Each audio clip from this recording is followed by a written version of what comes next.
So a warm welcome to everybody who's joined us. Welcome to GeogLive 3 from the Early Years and Primary Committee of the Geographical Association. My name's Anthony Barlow and I'm a committee member, and you'll meet a number of other committee members today. So we'd like to give you a very warm welcome, and we'd just like to get you started by just telling us where you're beaming in from today. Tell us in the chat. Just get used to using the chat because we would like you to interact with us. We would like you to network today. We'd like to find out who you are. So just tell us in the chat who you are and where you're from. I'll just let the last few people in and then we'll kick off. I am recording this and I would ask you to turn your cameras off and turn your microphones off for now to save the planet. But then we will have questions and answers about halfway through. So a warm welcome to you all, and we're about to get started. So final reminder then, just cameras off and microphones off for now. We are recording and this will be posted on YouTube later. The previous two GeogLives are already there, and you can see us talking about fieldwork and about the Ofsted Research Review. So this is a presentation of the Early Years and Primary Phase Committee of the Geographical Association, and you're going to hear a number of different speakers this afternoon. Very excited to have them along. And what we're going to do after each short presentation of a few minutes, we're going to pause and give you some reflection time and a chance again to use that chat to interact with us and tell us who you are and whether you've got any further questions that we can pick up with at the end. Do use the Twitter handle that we've got at EYPPC_GA. Do tweet us, and we will ask you for feedback in a formal way at the end as well. But we do want to talk to you as we go through. So here's the schedule. As I said, I'm Anthony and I'm a member of the Early Years and Primary Phase Committee. We've got John from the Geographical Association who's going to talk to us about leadership. We've got Tessa who's going to talk to us about leading primary geography. Richard's going to talk to us from the view from a school as a head teacher. And then at least half the time will be chat, share and network towards the end. You will need to re-register for GeogLive 4 and other events that we run in the future, so do keep your eyes on the Twitter handle. Just before I pass on to the first speaker though, I just want to give you some insight into some dates that we've got coming up throughout the year. There's one on the 14th of September you may wish to know about if you're particularly interested in teaching about climate and the COP26 event happening in Glasgow this year. The Geographical Association's Sustainability and Citizenship group have got a session that you can find on their Twitter handle. So if you go there, you'll be able to book that online. That's coming up at 5 p.m. on the 14th of September. We've got two further GeogLives on the right-hand side there, you can see. We've got Ofsted speaking to a collective body of people, yourselves, if you sign up. Ian Freeland, who's the HMI lead for geography there, he's going to speak about the view from his perspective as a contributor to the research review and the recent primary blog. So do put that in your diaries, 29th of September at 5. We've got the 17th of November, which is going to be a focus on maps and mapping at 5 p.m. That's our event in November just before Christmas. Two other events just to let you know about as well happening next year. We've got colleagues in the meeting now who are contributing to the Charney Manor Primary Geography Research Weekend, which is both in person and hybrid. They've also got a Twitter handle at Manor Charney, and Melanie Norman at btinternet.com is the person to email if you want further information about that very well established primary geography research conference, very well recommended by myself. And finally, we've got the kind of capstone event for the GA of the year, which is around the Easter holidays, Monday the 11th to Wednesday the 13th of April, which is the conference at Guildford as well as online. So a whole host of different things. If you know of other things that are going on in the geography education world, do put them in the chat, do talk to us, do give us some links, do network with each other as we go through. Just the last thing for me as I welcome you and remind you just to turn off your microphones if you could and turn off your cameras for now, is the latest issue of Primary Geography Journal, which is the Primary and Early Years Journal of the GA, is out very soon for subscribers and members, and you can see the whole range of different topics and themes which are covered to build your capacity to curriculum make there. So do have a look online, lots of inspiration there from the team. So thanks again for joining us. I will now stop speaking and I will pass on to John Cannell. John, welcome. Thank you very much, Anthony. So as Anthony said, I'm the primary curriculum lead with the GA, and I've only got 5 minutes, so I'm going to be quite rapid. First thing I just want us to think about is what makes a good leader? And have you ever worked with one? So just take a few seconds and think about a good leader that you've worked with, you've worked beside. And what qualities do they have? And which of those do you want to emulate? And the thing is, as learners, which we all are in life and in education, we're all empowered by model behavior. So we pick up on these cues constantly. So I wonder, the people you're thinking of, were they good listeners? Did they actively support you in your role? Whatever that happened to be, you might be a curriculum lead, you could just be a teacher in the class, and say just, obviously, never mean just when you're a teacher. Were they visionary? And did they lead the school forward brilliantly? And of course, there's a flip side to this as well. Are there people that you've worked with that were above you in the hierarchy, let's say, you do not want to? Are there things that you can take away to think, I would never behave in that way, I would never be that way? Because it's important that we recognise what leadership is if we're in a leadership position. Anthony, next slide, please. So you will probably be all things to all people. It might be that you have to have a vision for the curriculum. It might be that you're modeling, as I've said, curiosity, playfulness. It might be that you are facing the frustrations of raising a purchase order. And as I've said, you know, you have to take everybody with you. And if you just click again, Anthony.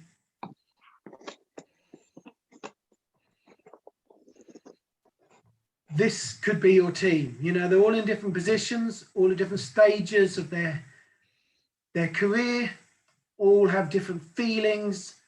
Some might be anxious, some might be stressed, some might be happy-go-lucky. And you've got to take those teachers with you. That's the most important thing of all, of course, as a leader. And primarily because they are your greatest asset. You know, as a leader in geography, or a leader in any aspect of school life, your best asset is your staff. So make use of those teachers the best you can, is my advice. Okay, and the next slide. As I've said, you're going to be all things to all people, but in terms of if you're a subject leader in primary setting, the title you're given can be a bit deceptive, because most schools will call you a leader, but what you might find is that you're doing more management than leading. And the reality of it is that it will be a balance between the two. As it says here, the management is that mastery of routines, doing things right, and making sure that your team are doing things right. And to be a leader, it's more about doing the right things. So it's about that modeling. It's about making sure that, you know, there's an effective vision in place. And you have the aspirations and shared aspirations to move the subject forward. And ultimately, of course, it's all about, you know, the learning. So it's about moving the learning forward of the pupils or the students. So again, just have a little bit of a think. Could you put a rough percentage on how much of your time, if you're in a leadership position, do you lead, and how much of that time do you manage? And it doesn't really matter, but it's probably split. They're probably both roles. It's a dual role.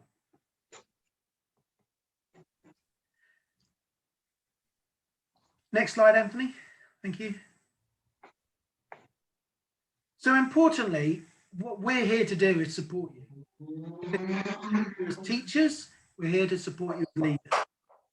So part of the Geographical Association's offer is that we run CPDs, such as leading primary geography course. We offer bespoke consultancy, and that can be around aspects of the curriculum, or it can be about leadership. You know, our consultants can come into your school, or our consultants can come to a network meeting, etc., etc. The important thing is that, you know, we're working with you to try and make the geography better in your school. And one of the ways we do that is through the quality mark. You might have heard of the quality mark before. We refer to it as the PGQM, the Primary Geography Quality Mark. And there's 20 key indicators. And what you do is you submit evidence based on those 20 key indicators, and you get an award. But that's not really what the quality mark is about. The quality mark is a supportive process.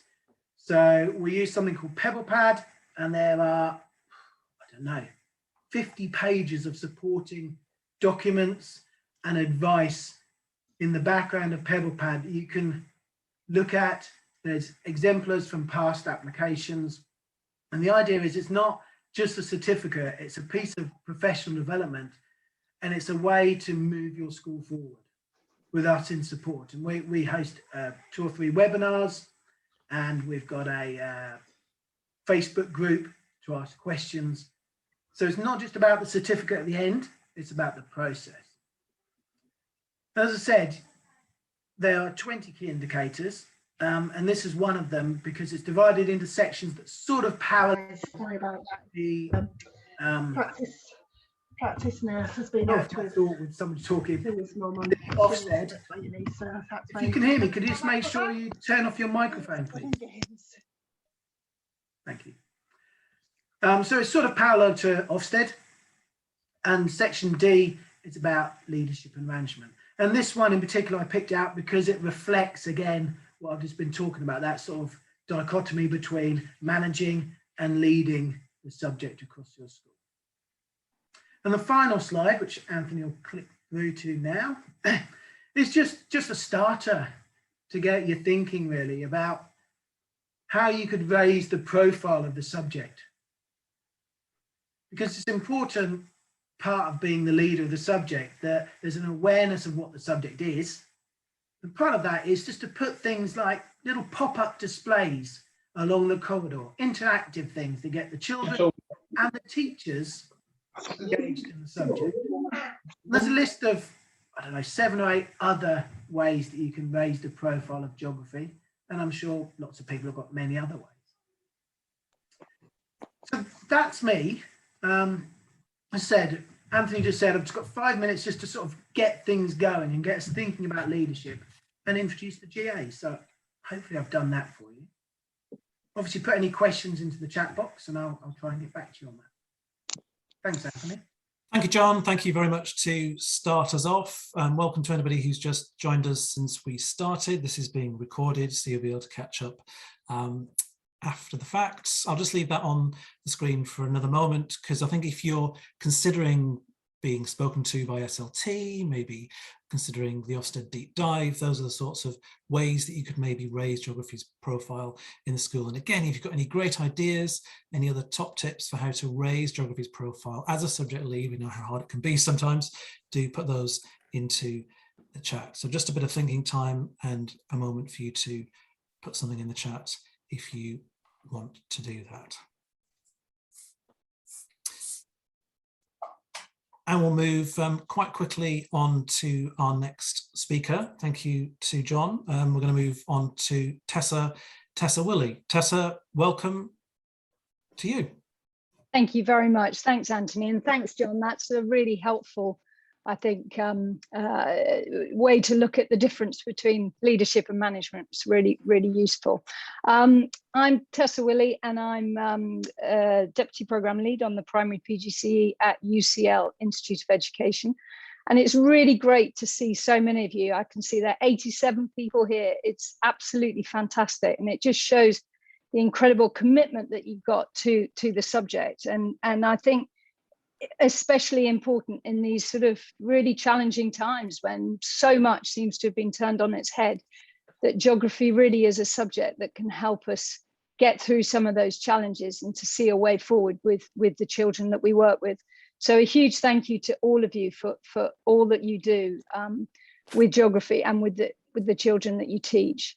I'm going to be in this session referring to this book, Leading Primary Geography, which some of you I hope may have, and if you haven't, you may do by the end of the week. That would be brilliant. And I'm going to use it to provide really a structure for how to outline how leading geography in your planning, classroom and school can be achieved. If we could just turn, that's brilliant, thank you so much. The book is available from the GA website, and many of the resources are also available online and can be referred to. And I promise it's not a hard sell, but when planning the book, it came across as a really effective structure for a holistic understanding of how geography may be led by you. And this is as a student. I hope we've got some student teachers here today. That would be brilliant if we have. Also early career and also experienced teachers. And it's really key to think about it, as I think Julia mentioned in the chat, about that being in your classroom as well as in your school. So it's about leading geography in your classroom and your school. It's all the same ideas. And I think it's really helpful to note that it's not based on any specific curriculum, but it's relevant to all curricula. And it's about the key ideas and the concepts which are well suited really for all different curricula and all different jurisdictions, as well as for different age phases, schools and settings. So it's thinking about those concepts and how you might apply those. And it's also written by a collaboration of authors representing England, Wales, Northern Ireland and Ireland, and lots of other areas, and specialists in a range of age phases. So it's therefore can be adapted, as I hope this presentation can, to a variety of settings and contexts and classrooms and schools. Thanks, Anthony. If you could forward on to the next one. Brilliant. So to augment the information in the book, there are lots of online resources available as well. And I thought as we go through this session, it may be useful for you to consider how different aspects that we discuss might be applicable to your setting. And do please ask any questions and pop any contributions to the discussion into the chat. We want it to be as interactive as possible. Okay, thank you, Anthony. So the first thing that we look at always is the introduction, and in the beginning was geography, and it still remains that way. This was a chapter that was written by myself and Steve Rawlinson, who many of you will know. And I think in here is a rationale for geography to be in the geography curriculum. So if you want some ideas as to why it's got to be included, and why, in our humble opinion, it's probably the most important subject in the curriculum, because it's got some really critical key concepts for enabling children to understand the world around them and inspire as well as empower them to look after and improve it. And I think especially at that moment, that's really key. And I think these cartoons give a little bit of indication about what makes for great geography for children, as they, for example, take part in their learning, they're interactive in their learning, and what makes you as a geography teacher and leader happy, as you're excited about the geography you're teaching and always want to find out more. And that's just why you're here today, which is, it's fantastic to see. Thanks, Anthony. Brilliant. So I think that one of the key things for me anyway, is being able to identify just what geography is. It's a tricky one often, and it's one of the most challenging, but I think crucial first steps in being able to properly plan for and lead it. And I think Simon Cathling's outline of this is really helpful. The two diagrams here illustrate how Simon has considered these threads of knowledge and how they manifest in geographical knowledge. The understanding of how propositional and substantive knowledge can then be applied through procedural knowledge using these key concepts or big ideas, such as, and probably the key ones there are place, space, and scale, helps us to start thinking like a geographer. And I think later in the chapter, the book considers each of those key concepts or big ideas in turn, providing examples and allowing an easy reference point for considering that nature of geography and where different areas lie and how they may be exemplified. And I think that's really useful to consider. And when asking the question, is this geography? Because that's often some really difficult to identify it.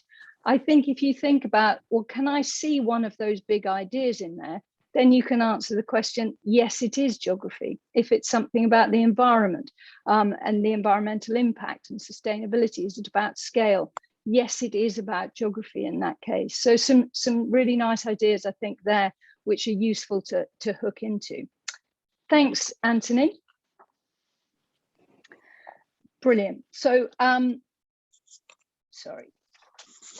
Stephen Pickering looks at what we have looked at as the key skills in geography, this crucial section on some of those key skills, identifying them as using maps, which is obviously the tool of the geographer, making meaning with vocabulary, the language of geography, and how we communicate those big ideas, and making sense of it through graphicacy, the use of diagrams, field sketches, graphs, and so on. And finally, making learning real through that field work, the thing that we all love, and the great outdoors, and seeing geography for real, really connecting, I think, that allows us to really connect the theory to the practice, and using lots of examples there. Thanks, Anthony. Next slide. Brilliant. So Richard, who's going to be talking a little bit later, as a head teacher and geography specialist, identified some key approaches that can be employed when planning and teaching geography. And this isn't about being prescriptive. We're not saying this is a blueprint for doing it at all, but these are just some approaches. And it's more suggestive in saying what has worked and what's been adapted for particular circumstances and contexts. And these are starting local and going global, to introduce those concepts of scale, place, and scale and space, the use of questioning and inquiry, alongside, of course, critical thinking and really getting children to question things and not just accept them because you have told them to. And underpinning all of that, teaching for a sustainable world. Please do, as I said, these aren't prescriptive, so please do share any approaches that you might have used that could be helpful in the chat, as we'd love to hear about from you what has worked, what approaches have particularly worked. So do pop those in there. Thank you, Anthony. Oh, we lost Anthony. Thank you, Tessa. No, you haven't lost me. I just stopped sharing for a moment. Thanks very much. Okay. Just a reminder to mute yourself if you can. I can't mute everybody because then I will mute the speaker as well. So let's just leave it as I hope people will be able to mute themselves and realise that they're broadcasting to everybody. So we'll just take a moment. Tessa, thank you so much for introducing that key text and the many contributors within that and the expertise shown in there. Has anybody spotted a question that's come up in the chat or something they'd like to reflect on just before we move on to Richard? Oh, I haven't finished. Apologies. Let me just bring it back. Sorry, Tessa. Sorry, I mean, I can if we're short of time. We're not short of time. No apologies. All right, let's go back. Here we go. There we go. Oh, brilliant. That's great. Thank you. And you got to the right slide as well. Thanks, Anthony. That's brilliant. I'll speed up. So Richard in this chapter considers the curriculum, and curricula can really vary from school to school. And despite having a national curriculum, I think it's far from that. For a start, in England, it doesn't need to be adhered to, as we know, in academies and independent schools and so on. And it also needs to be adapted and enhanced according to your setting. And I think Richard here does a great job of considering different curricula and how they can be adapted to different settings, considering some of those aspects for what makes great geography, and supporting teachers in developing your own curriculum and making it appropriate and meaningful to your children, and empowering you to be curriculum makers, which I think is really key, rather than curriculum deliverers. So we're actually doing the making, not just the delivering. Okay, thanks, Richard. Next slide. Brilliant. So integrating geography, I think, is a really key part of making it really engaging and effective with other subjects. And Leszek considers how we might do that in a really meaningful and effective way by making tangible connections, focusing on the crucial nature of the subject and applying those key concepts that we've looked at and those big ideas to really help develop children's understanding of geography, thinking about it as perhaps an umbrella subject, a powerful subject to give context and meaning to really pretty much every other subject in the curriculum. And that allows us tangible and meaningful links across the curriculum to enable children to come to a really holistic understanding of how people in the natural world live and work together in that world, really understand it. Thanks, Richard. And Julia, one of our hosts here today, has done some fantastic work on considering how effective links can be made to the core subjects, which, as we know, carry the weight of both time and resources in our schools. And I think geography lends itself brilliantly to English, maths and science to give a real engaging context to aiding understanding and engagement in their learning. So in maths, for example, real life data can be used for data analysis in inquiries of the local area and weather and climate, traffic issues, food miles, and English, descriptive and factual skills can really be developed in so many different ways. Reports of earthquakes, personal descriptions of place and belonging, the list goes on. And in science, to all aspects of the physical and the natural world. And I think there's an endless list of those, and there are lots of examples that I'm sure you can think of too. Thank you, Anthony. And just to think about those other subjects as well, those critical other foundation subjects, these can be made across the board, and everything can be given meaning and interest when you're looking through a geographical lens. And I really think about how we might integrate our subjects effectively, all the time, of course, ensuring the integrity of the subject and developing children's knowledge, skills, understanding, and crucially, values. Okay, thank you. And then just the last little bit on integration, the links have to be authentic and realistic. And Susan, I think, really rightly ensures that we consider a number of really key issues there. What can be the pitfalls, for example, of over-integration, where we just link everything and so we lose meaning of all the different subjects. She talks about, and we need to think about planning for, resourcing effective integration, linking it to the real world and making it meaningful so that they can engage fully with it. So lots of thoughts there as well. Please do pop. I can see lots of ideas going in the chat, which is fantastic. Okay, Anthony, just a couple more slides. Paula, who's also here with us today, which is fantastic, has done a fabulous section on the role of the subject leader. And I'm just going to consider that in a bit of detail. And there are a number of bullet points here as being sort of key areas, which I think as a subject leader are really useful to consider. And just if you could have a look at those and think about those in terms of your own context, that might be helpful. Conversations about geography are really critical and they're fascinating.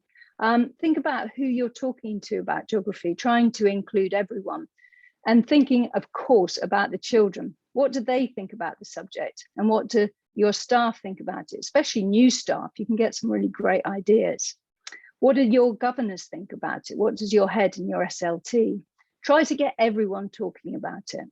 And consider too the resources that you've got, perhaps doing an audit of what you've got in your school, what's hidden in those dark corners of the school that haven't been taken out for years and might be really great. What have you got at home that might really engage the children? Ask others what they're using. Try and find out what children really engage with and what they enjoy using.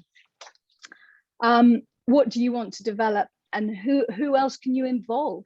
Your parents can be great resources, grandparents, members of the local community, and so on. Also considering what your vision is for geography. I think it's a really important one. There's some examples in the book and not on the web. Have a look at some of those, but I think it's mainly about thinking about what we would like our school geography to be like. What's your unique context and setting? What would you like it to look like in 5 years? How might that be experienced by the children? What would their vision be of it? And once you've got an idea of a vision, then you can think about the policy, which is what needs to be done in order to realize that vision. And think about having a timeline, an action plan for what you're going to do and how you're going to see it through, I think can be really helpful.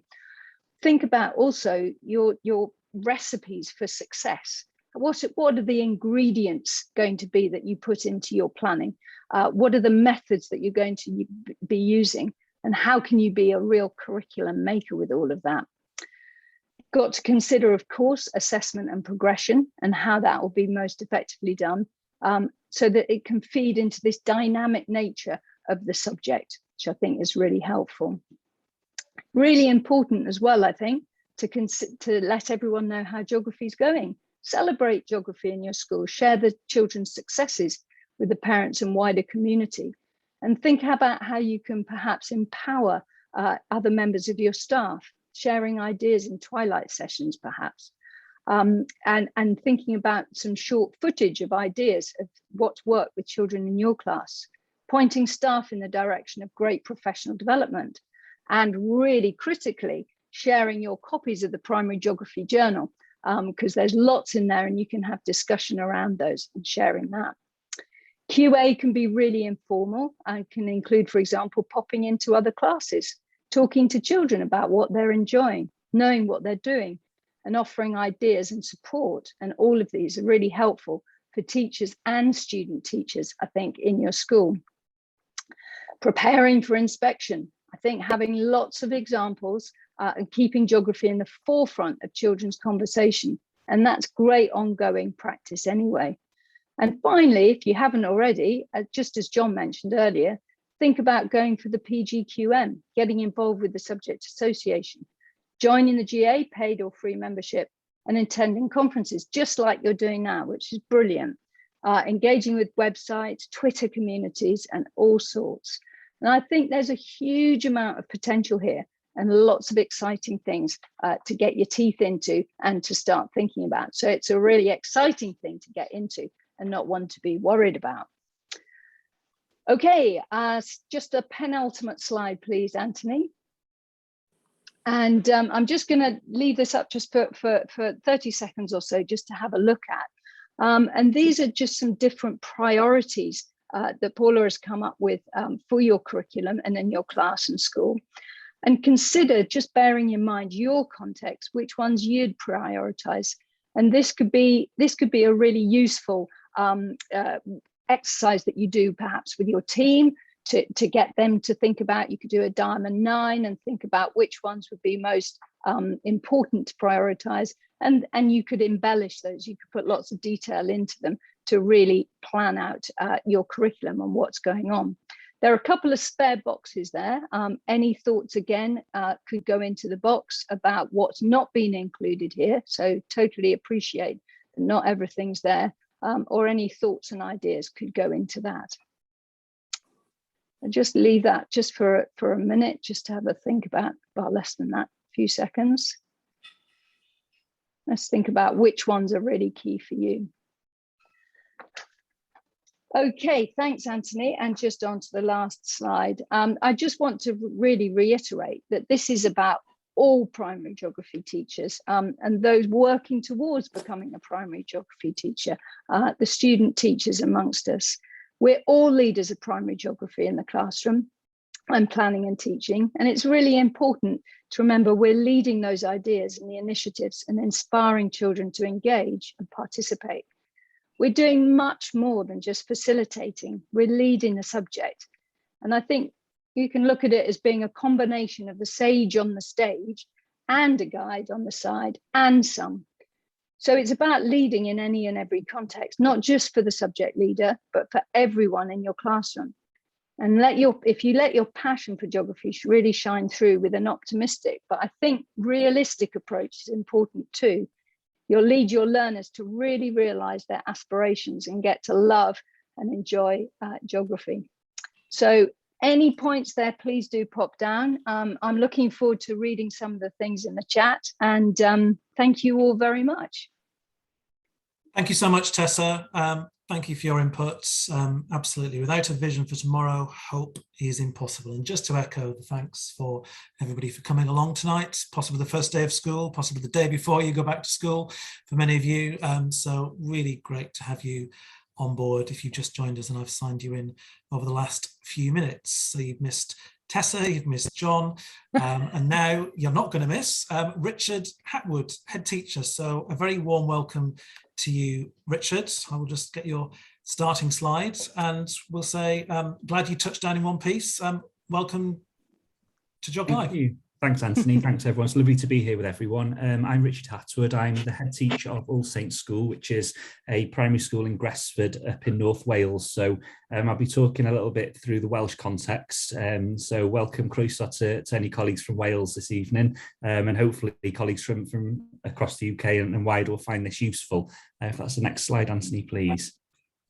If you're anything like me, you like to know a little bit of context around a school, and I know I'm incredibly nosy when I go around other schools. So just some context for you around what we're going to be just discussing now. We're Church and Wales Primary School, as I said, in Gresford, which is a large village up in Wrexham in North Wales. We've got around 300 children in attendance at school. We've come back today to another 5 who want to join us. It's lots of last minute prep and getting them sorted so they can start tomorrow. We've got 12 teachers and 20 non-teaching staff at school. About 20% of the school population have got special educational needs, and around 14% are eligible for free school meals.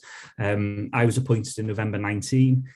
We had an inspection straight after Christmas. We then had an electrical fire, and then COVID has hit. So it's been a bit of a roller coaster so far, but it's all good fun. It's all going really well. Anthony, if that's okay, please.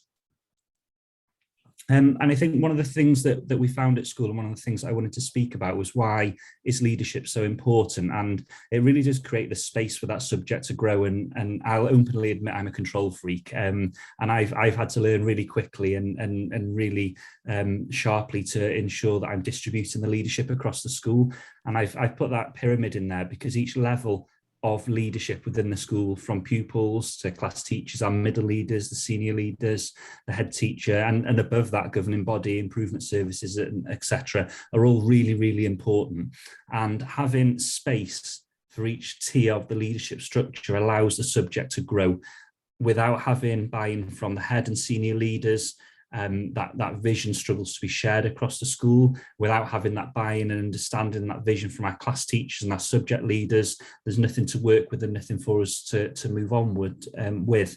And becoming more and more important all the time is having that pupil voice and ensuring that the pupils are engaged and driving the direction of what they're learning as well. So that pupil leadership is really, really important.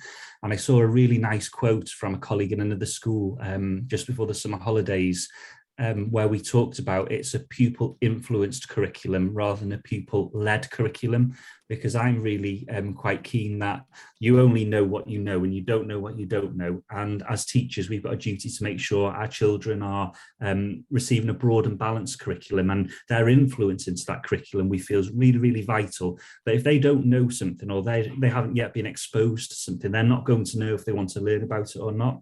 So as we move towards a new curriculum over here in Wales, it's giving teachers an awful lot of autonomy. It's a lot less prescriptive than the English model of curriculum planning, more similar to the Scottish approach. It's really, really important for us that we're ensuring that our children and staff are supported to ensure the curriculum is broad and balanced, and that we're not just focusing on doing the things that we may personally enjoy or personally like, which then in turn can lead gaps and create gaps for learning. The structure across the school has to be underpinned by the school vision and the school purpose. And I'll talk a little bit more about that later on. And we talk about a vision, a purpose and values. So a vision around what we want to actually get to and what we want to achieve. So we have our school vision. We've then worked and developed our curriculum vision. And then within that now, the subject leaders are going to be developing their vision for their area of the curriculum. We then underpin our mission and vision there with our purpose. So why are we actually doing this? What's the purpose of us being here? What's the purpose of us doing all the paperwork and planning and resource making and teaching and marking that we do? Then we have our values then, and it's really, really important that everything we do comes back to our values. In my school, our values are respect, friendship and care. So everything we do must link back into those values, because that helps us to explain to governors, to stakeholders, to pupils, to people new to the school exactly why we're there doing it and how it all fits in and links together. And having that clear leadership structure and having that ability to create space in each of those tiers of leadership really does support teacher confidence. It supports subject knowledge and the skill set as well. And it gives that trust, and trust is everything. It gives that trust for all people on any point of that pyramid there to talk about their confidence, their strengths, and where they need to go and where they need to develop. And we were really fortunate. Teachers in my school were talking about their lack of confidence around fieldwork. We were really fortunate to it with Paula, who's here this evening, and Paula came in and did fantastic inset day with our staff. They all went out, they did fieldwork. They then came back to school, and we had a whole school fieldwork week, just to really build on and to develop those skills there, where each class had a wonder. So each class identified a wonder of the village, and then they did fieldwork based around that wonder. So outside my office now, we've got a display of the 12 wonders of Gresford. So visitors coming into school straight away can see the importance that we place on fieldwork and getting the children outside, ensuring that the learning that they do outside is purposeful. Because one of the things that I found is it's really easy for us to take activities and just do them outside. But if you can do that activity in the classroom, then it's not really outdoor learning. So to make it really purposeful, we need to get the children outside and give them opportunities to do those things. Thank you, Anthony. There's loads of different models of subject leadership, and prior to being a head teacher, I was an officer in the local authority. I've seen schools where we've had 20 children, all the way up to primary schools where we've had 700 and 800 children in attendance. And I know that there are far larger schools than that. So the model of subject leadership really does depend on the size of the school, the demographics, school priorities, finance and funding, and we're batting off and facing these challenges day in, day out around that. And it's around how we make the voice of our subjects heard, and you've got the science coordinator being really passionate and getting their subject heard, and everyone, it's almost like a race to see who can get their subject heard the most. And it's around making sure that we're finding those links between our subjects, and Tessa spoke earlier about the links between geography being a real springboard into lots and lots of other subjects, and I can only echo that it's really, really important. Subject leadership must enhance and develop the subject, and it must secure school improvement. And it's around looking at how can we look at the school development plan and the priorities for the school and link those back to geography to give it that status and to give the teaching and learning of geography that understanding and that almost kind of buy-in across the whole school through the school development plan that we're going to advance the subject. We use a plan, do, review model. So we have a baseline. We look at where we are, and that might come from pupil questionnaires, staff questionnaires, through informal discussions with staff, through learning walks and things such as that. And then we look at a vision then, so we establish where do we want to actually go, where do we want to actually get to over the coming school year. So staff at the moment in my school are working on their plan, do, review models for the next school year, looking at what their priorities are going to be, how they can advance the subject, but also, and I'll touch on this in a second, how they can build and foster links between other subject areas. Because if we can come together and we can show the value this is going to add to other subjects as well as our own subject, that it's only going to benefit the pupils and the school more fully. Thanks, Anthony. one of the things that we've worked really hard to do is to look at bringing the whole school with us on that school journey and embedding a real culture of school improvement here, and a non-threatening culture where people are confident, able and happy to speak openly. So we use coaching questions. So we have coaching cards that we use around the school when we're undertaking learning walks, when we're talking to pupils, or when we're talking to staff, just to understand a little bit more about their feelings and thoughts around the subject. We use a baseline to outline actions to advance the subject. We need to know where we currently are before we know where we're going. And that can be done through, as I said, staff questionnaires, pupil questionnaires, results of book scrutiny, etc., things like that. Really ensuring we've got that innovative continued professional development or professional learning for staff, ensuring they've got the opportunity to access professional learning. The lockdown was really good for professional learning in some ways because it gave teachers time to step back, reflect and engage in lots of meaningful professional learning. We did some great work with Digimaps, and since then I'm seeing Digimaps everywhere all over the school, and it's fantastic to see that buy-in and that use, and giving children that flexibility to understand the local area and to be able to engage with software and tools such as Digimaps, atlases, globes to further their development. Engaging with support organisations such as the GA. I won't go any more on that because I know John spoke at length around that earlier, and it really just gives that buy-in and that status again to the subject to empower and to help teachers know that there are people there they can turn to for support and for further expertise. Primary teachers have to be masters of everything, and it's okay to ask for help sometimes, and it's okay to say I need just to seek a little bit more advice, a little bit more guidance on particular aspects of things, because everyone wants to do the right thing and everyone wants to get it right. So it's great to ask for help, and we joined up to the GA. My subject leader often engages with them for support. We need to look and ensure that geography advances and supports other areas of the curriculum, so celebrating the value added across the board, so making those links. I saw in the chat earlier someone was speaking about eco schools. Let's bring those links together between geography and the wider school agenda to raise the price of geography, and then that allows us then to celebrate the success of the subject through newsletters, through communal displays, through central displays, on social media, through celebrating work. And there's loads and loads of different ways. A celebratory board in the staff room, a world map in the hall, celebrating where children have travelled to or where we have links with in other countries. So loads and loads of ways we can celebrate success. And then a school of the community for the community. So, and it's really difficult with COVID, but how can we bring the community into school to help them to understand a little bit more about the geography that's going on in our school? Prior to working in the school I'm at now, I worked in a very middle class, very small, very Welsh town, and we didn't feel, or the children didn't feel, and the staff didn't feel we had links with anyone. And we went out and we explored and we looked, and actually our little town had links with loads and loads of places across the planet, and it just gave that awe and wonder to the children, allowing them to map and to look and to find out the history of these links, why they are there and where they're going next. Thanks, Anthony. Just in terms of our school, just to bring this in, so where we are, where we're going, we're not going to have subjects in Wales for much longer. We're going to have areas of learning and experience, which is a real mouthful to say, but the experience is really, really important then. The experience is about the practicality and actually doing things. So field work and inquiry linking really nicely to the experience. We're not going to have geography as a subject, we're going to have the humanities. So it will be bringing together our geography and history aspects of study with RE and social sciences. And it's really interesting to see the discussion in the chat before about maps, because using old maps actually is a perfect link between geography and history. And in our school, when we were piloting the humanities AOLE, we did a lot of work on World War II and looking at how our area changed during World War II. And of course, using old maps was really, really important for that. And then expanding that to look at the state of Europe and how Europe's changed as a consequence of that.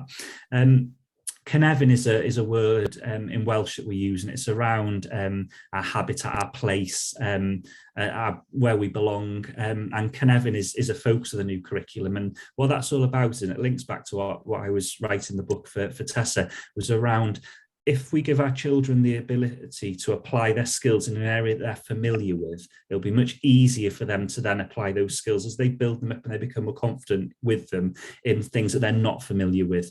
And that's where the conniving comes in. So in all of our studies, we try and start local, and then we build out from there. So children developing their skills. It's a bit like a stone going in a pond, and the ripple effect come in there. We've put a directive learning for curriculum into our structure in school because we thought it was really, really important that we've got someone there driving the direction of the curriculum. So we've got a directive learning for curriculum, and she's a passionate geographer.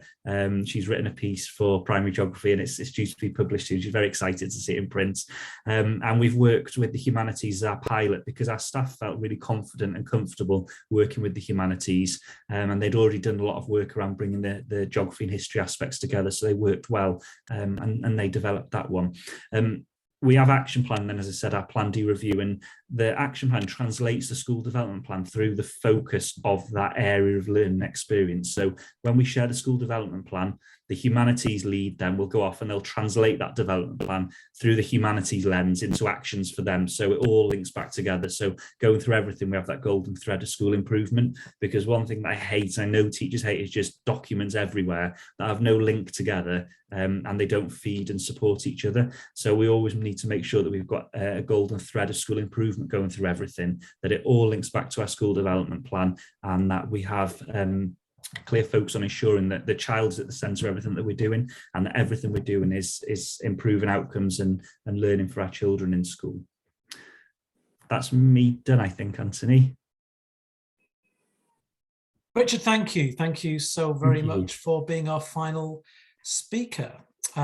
Really interesting to see it from a different country's perspective, and clearly you've got your own individual challenges in your school, in your context. So thank you very much for finishing off our expert inputs. Thank you to you. And just going to go over to Kate and to Jen, if there's any questions emerging that you think we could throw out to our expert body here tonight.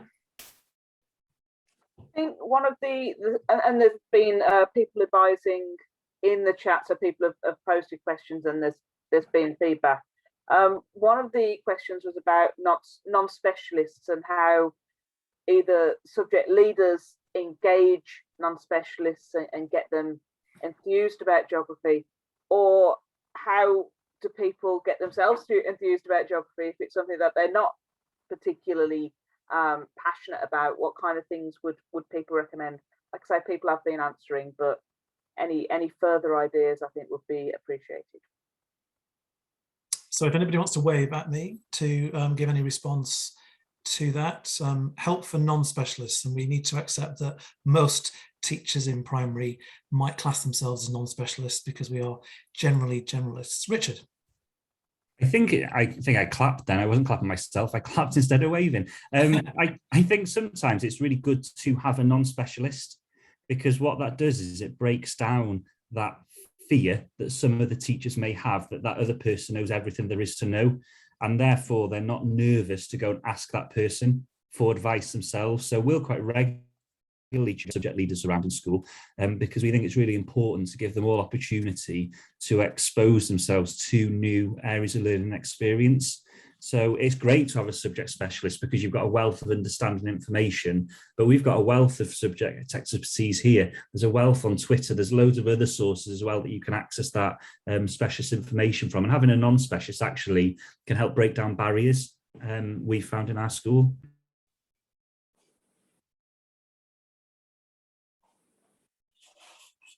Tessa, thank you. Sorry. Yeah, just to add, I think often what I totally agree with Richard there, and I think the other thing that's really helpful is to be aware of what geography is. And I think just going back to the slide I showed about the big ideas and the concepts of geography, and being able to identify what geography is for the non-specialist, and that's often, I think, what happens. History is a really easy one to work out because it's everything that happened in the past, but geography is often difficult to pin down. And I think if you're able to identify by thinking about, is it one, is one of the key concepts covered there, then I think that can be easier as an approach for it. And then you can make it geography rather than sort of saying, oh yeah, well, this is geography because we're learning outdoors or whatever it is. But it's actually really looking at the nitty gritty of what the subject is and being able to identify that for specialists and non-specialists. Thank you, Tessa.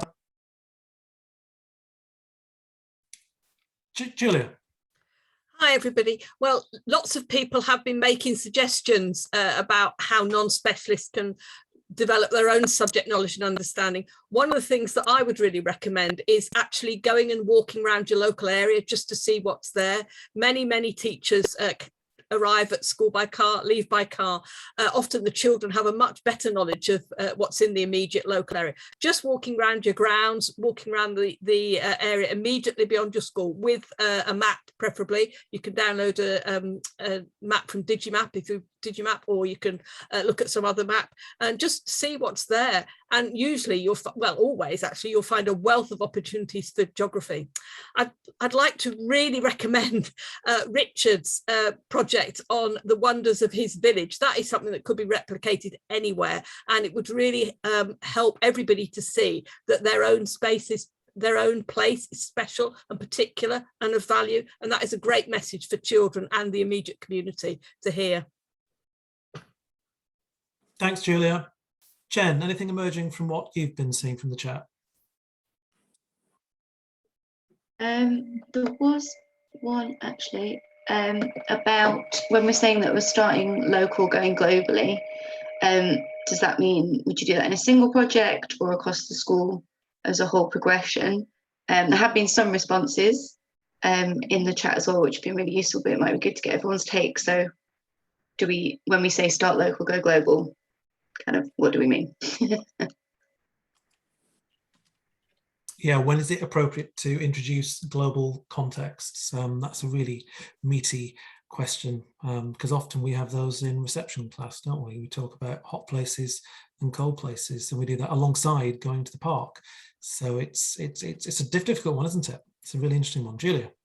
Well, earlier on, we had a discussion started by somebody who said they've got a large map of the world on their wall in the classroom, and every time a place was mentioned, they looked up where it is. And that is a great way to start thinking about how we might be linked to those places through the food that we eat, the clothes that we wear, the things we see on TV, the music that we hear, people in our local community, where our family lives. So, I mean, there are some very simple, straightforward things that you can do from reception onwards, which help children to understand that the global is also in the local.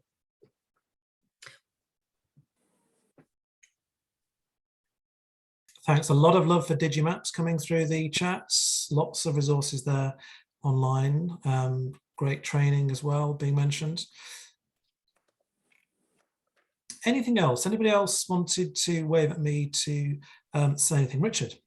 Just very last one, sorry. We found when we were teaching about World War II historically, the children really struggled to grasp, these are Year 6 children, the scale of the conflict and the scale of the size, the numbers and everything we were dealing with, when they started by looking at the impact that it had on our own locality. And they had to really find that information. It's not just easily available, because we don't live in Swansea or Birmingham or London where there's loads of information around. So they had to work with archive services, etc.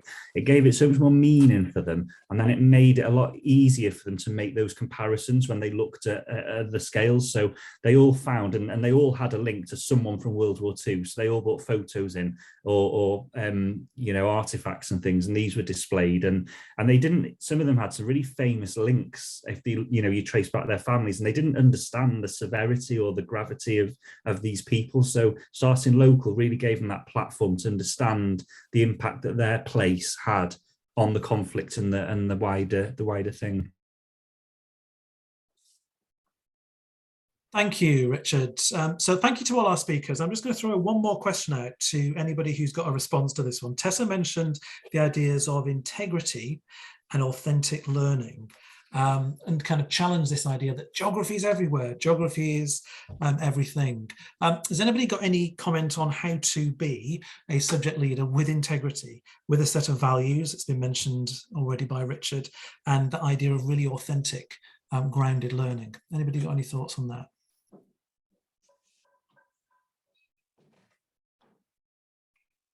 I'm giving you some thinking time.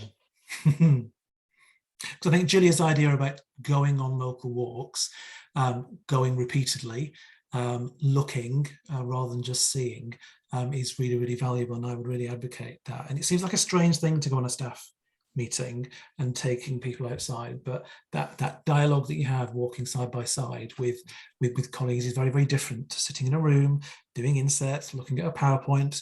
So it has been something that's worked for me both when I've been into schools, but also worked for me when I've been in school myself as a subject lead. Julia. Well, it's also a great example of authentic learning for teachers, because authentic learning activities have real purposes and real outcomes and real audiences. And if a group of teachers walks around their local school to try to find the opportunities for meaningful geography, then that should have a real outcome, which will be that they will be able to integrate use of the local area into their geography curriculum. So it's a great example.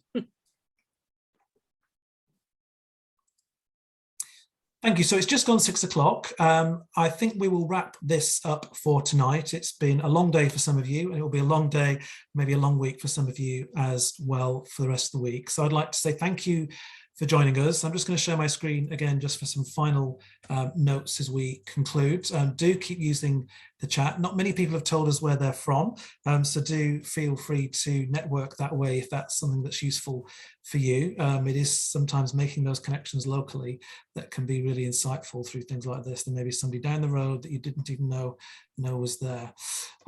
So I'm just going to share the screen again. Forgive me. It's just, there we go. As Sharon's just put into the chat, the next GeogLive is coming up this month, later this month, 29th of September, where we've got Ian Freeland, who's the HMI for geography. Sorry, I'm just struggling sharing my screen.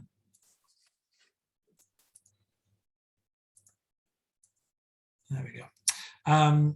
So I'm just going to flick on to that one. That's the view from here. And what Ian's going to do is he's going to talk in 2 different sections about the research review that Ofsted have put together and allow time for questions and answers about that. In the second part, he's going to talk about recommendations for the future and what support primary teachers and subject leads like yourselves may need. And again, allow time for questions and answers there. The other reminder is the wealth of publications available that have mentioned some of these already, produced by the Geographical Association, the Everyday Guide series on the left-hand side there, which is a series looking at all those different aspects of how you could teach inspiring and practical primary geography. There's some which look at particular subject knowledge, the In the Know series, and then there's the ones which look at latitude and longitude, world trade, and so on as well. And you can get all those through the shop. Final flash on the screen if you came late into the meeting of further dates for your diary. We've got a session on maps and mapping on the 17th of November. And there's a variety of other conferences there that you may or may not be aware of. But I'd just like to say once again, thank you very much for joining us. The recording of this will go onto YouTube afterwards. And we'd like to wish you a really, really good term. It's going to be a long one before Christmas. It always is. But stay with us and make sure that you have a really good geographical time with the children. All the very best.